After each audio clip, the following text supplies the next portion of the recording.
So ভাই লোক Spiderman brand new date trailer finally বা বলা যেতে পারে অফিসিয়ালি রিলিজ হয়ে গেল। কারণ এর আগে খালি লিক্সই বার হচ্ছিল। বাট এই ট্রেলারটা দেখার পর আমার মাথায় জাস্ট একটাই প্রশ্ন এসছে, মার্ভেল কি আবারও ট্রেলারে একটা বড় সিক্রেট লুকিয়ে রেখেছে? স্পাইডারম্যান ব্র্যান্ড নিউ ডের কিছু সিন দেখে মনে হচ্ছে আমাদের চোখের সামনেই সবচেয়ে বড় ক্লুগুলো ছিল, কিন্তু বেশিরভাগ মানুষই সেটা খেয়াল করেনি। আর সেগুলো কি সেটা নিয়ে আমি ভিডিওতে আগে ব্রেকডাউন করছি। বাট প্রথমে যদি এই ট্রেলারটা নিয়ে হালকাভাবে কথা বলি, স্পাইডারম্যান ব্র্যান্ড নিউ ডে ট্রেলারটা দেখে জাস্ট মজা চলে এসছে। আর এই মজাটা আরও দ্বিগুণ হতে পারতো যদি না আমি এই ট্রেলারটা রিলিজ হওয়ার আগেই লিক্সটা না দেখতাম। কারণ আমি অত্যন্ত সৎ, যে কারণে আমি এই ট্রেলারটা রিলিজ হওয়ার আগেই অসৎ উপায় অবলম্বন করে একটা সৎ কাজ করে ফেলি, আমি এই ট্রেলারটা দেখে ফেলি।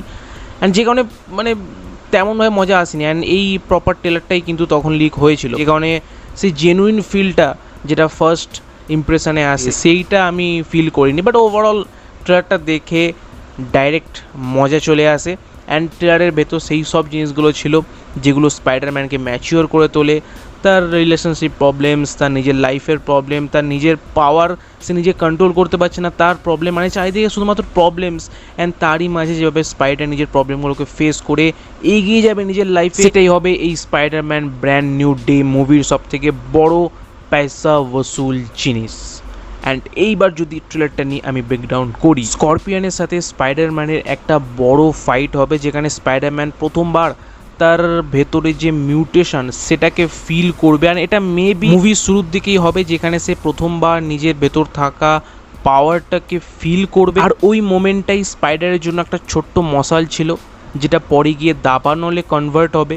বাট ওই ছোট্ট মশালের ভেতরে এতটা পাওয়ার ছিল যে স্পাইডার কোনো ডিটারজেন্ট পাউডার ছাড়াই স্করপিয়নকে জাস্ট ধুয়ে দেয়, তুলে আছাড় মারে, ছুঁড়ে ফেলে দেয়। মানে বলতে গেলে খুব বাজেভাবে ধুয়ে দেয় স্করপিয়নকে। বাট এই ফাইটটা শেষ হওয়ার পরই সে এটা বুঝে যায় যে তার নিজের পাওয়ার্স তার নিজের কন্ট্রোলেই নেই। সে আগের থেকেও বেশি অ্যাগ্রেসিভ, বেশি ব্রুটাল অ্যান্ড বেশি সেন্সিটিভ হয়ে গেছে। আর সেই কারণেই পিটারের ভেতর যে স্পাইডারম্যান লুকিয়ে আছে, বা স্পাইডারম্যানের ভেতর যে পিটার লুকিয়ে আছে, সে চায় এই জিনিসটাকে কন্ট্রোল করতে, সে চায় নিজের মিউটেশনটাকে কন্ট্রোল করতে। আর সেই কারণেই সে হেল্প নিতে যায় ব্রুস ব্যানারের কাছে। বাট আমাদের সবার প্রিয় ব্রুস ব্যানার কাকা অনেক বুদ্ধিমান, সেই কারণে উনি ধরে ফেলেন যে পিটার ওনার কলেজের স্টুডেন্ট নন।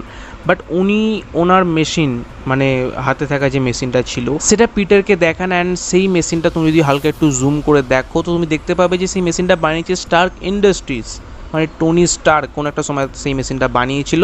অ্যান্ড যার ভেতর সে গামা রেডিয়েশনটাকে কন্ট্রোল করে, মানে ব্রুস ব্যানার নিজের ভেতরে থাকা হাল্কটাকে সেই মেশিন দিয়ে কন্ট্রোল করে। আর উনি এটাও বলেন যে ওনার হাতে থাকা মেশিনটা যদি বাই চান্স খারাপ হয়ে যায়, যেটা অ্যাকচুয়ালি মুভির ভেতর হবেই হবে, তো তারপর উনি হালকে ট্রান্সফর্ম হয়ে যাবেন। আর এটা তো 100% শিওর যে মুভির ভেতর যদি ব্রুস ব্যানার থাকে তো সে বাই হালকে কনভার্ট হবেই।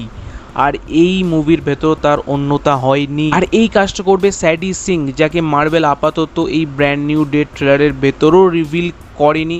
তো আমরা ডাইরেক্ট মুভির ভেতরই দেখতে পারবো সেই ব্রুস ব্যানারকে ম্যানুপুলেট করে বা তার মেশিনটা খারাপ করে দিয়ে তার ভেতর থাকা হালকে জাগিয়ে দেবে। আর তারপরে আমরা দেখতে পাবো আলটিমেট পয়সা ওসুল মোমেন্ট, স্পাইডি ভার্সেস হাল্ক। আর তারপর হাল্ক স্পাইডারের উপর অ্যাটাক করে দেবে। অ্যান্ড স্পাইডারম্যানও ভাই নিজের 100% 200% দিয়ে হাল্ককে আটকানোর চেষ্টা করবে, বা হাল্ককে আবারও ব্রুস ব্যানারে ট্রান্সফর্ম করার চেষ্টা করবে। অ্যান্ড ওই মোমেন্টটা এই মুভির সব থেকে টপ নচ মোমেন্ট হবে, কারণ এতদিন পর ফাইনালি আমরা হাল্ককে নিয়ে চিয়ার করতে পারি, হাল্ককে নিয়ে মাতামাতি করতে পারি, কারণ হাল্কও ডিজার্ভ করে ভাই। অ্যান্ড হাল্ককে এতদিন যেভাবে মার্বেল একটা ভিগি বিল্লি করে রেখে দিয়েছিল, বাট ফাইনালি এই স্পাইডারম্যান মুভির ভেতর আমরা সেই পুরনো হাল্ককে দেখতে পাচ্ছি। আমরা সেই পুরনো হাল্কের মজাটা নিতে পারবো, যেখানে হাল্ক নিজের ফুল পোটেন্সিয়াল, নিজের ফুল পাওয়ারটা ইউজ করবে এগেইনস্ট স্পাইডারম্যান। তো স্পাইডারের সাথে হাল্কের যে ফেস অফটা হবে ওটা দেখার জন্য ভাই আমি ড্যাম এক্সাইটেড। বাট স্পাইডারের সাথে হাল্কের যে ফাইটটা, ওটা কিন্তু এই স্পাইডারম্যান ব্র্যান্ড নিউ ডে মুভির ক্লাইম্যাক্স কিন্তু নয়।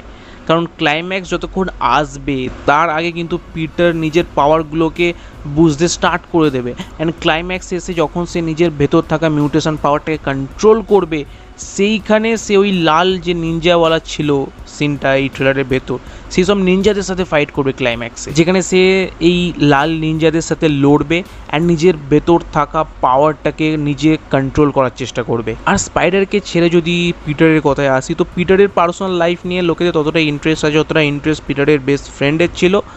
মানে সে যেভাবে স্পাইডারের উপর রিসার্চ করেছে সেটা দেখে বোঝা যাচ্ছে যে স্পাইডারের সে একটা ডাই হার্ট ফ্যান। কারণ স্পাইডারের হাইট থেকে শুরু করে এজ থেকে শুরু করে স্পাইডার কি অ্যাকসেন্টে কথা বলে সেইটা অবধি সে কিন্তু ধরে ফেলেছে। তো যে কারণে হয়তো মুভির ভেতর সে অ্যাকচুয়ালি ক্র্যাকও করে ফেলবে যে হ্যাঁ ভাই পিটার পার্কারই হচ্ছে আসল স্পাইডার ম্যান। অ্যান্ড হয়তো সে নিজের ভুলে যাওয়া স্মৃতিগুলোও ফেরত পেয়ে যাবে অ্যান্ড তারপর সে হয়তো এমজেকেও বলে দেবে যে পিটার পার্কারই হয়তো স্পাইডার ম্যান। আর এটা আমার নিজস্ব একটা থিওরি ছিল যেটার 99% চান্স আছে ভুল হওয়ার। আর যদি পিটারের পার্সোনাল লাইফ নিয়ে কথা বলতেই হয়, তো সে দেখতে পাচ্ছে তার প্রিয় এমজেকে তার নিউ বয়ফ্রেন্ডের সাথে, যেটা দেখে তার খুব জোর বলতে ইচ্ছা করছে।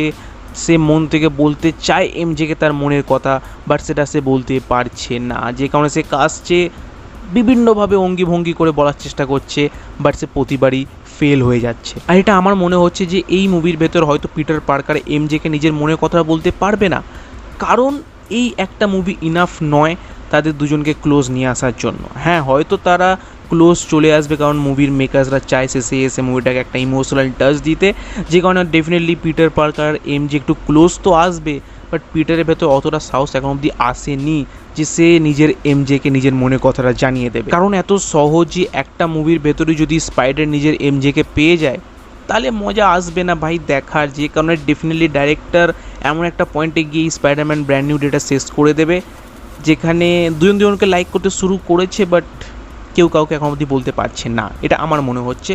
বাকি এইটাই ছিল এই ব্র্যান্ড নিউ ডে ট্রেলারের ভেতর, যেটা নিয়ে আরও ডিটেলে যদি কথা বলি তো অনেক কিছু জিনিস আছে এই ট্রেলারের ভেতর যেগুলো নিয়ে ডিটেলে আমরা কথা বলতে পারি, তো সেটা নিয়ে ডেফিনেটলি আগের কোনো একটা ভিডিওতে আমি কথা বলবো। বাট আপাতত তোমার কেমন লাগলো এই স্পাইডারম্যান ব্র্যান্ড নিউ ডে ট্রেলারটা তুমি অফকোর্স কমেন্টে জানাতে পারো। অ্যান্ড আমি কথা বলেছি আলফা ট্রেলারটা যেটা কিছুদিন আগেই রিলিজ হয়েছে, তুমি যাও কিংবা সেই ভিডিওকে চেক আউট করতে পারো, তোমার সাথে ঠিক সেই ভিডিওতে। So by.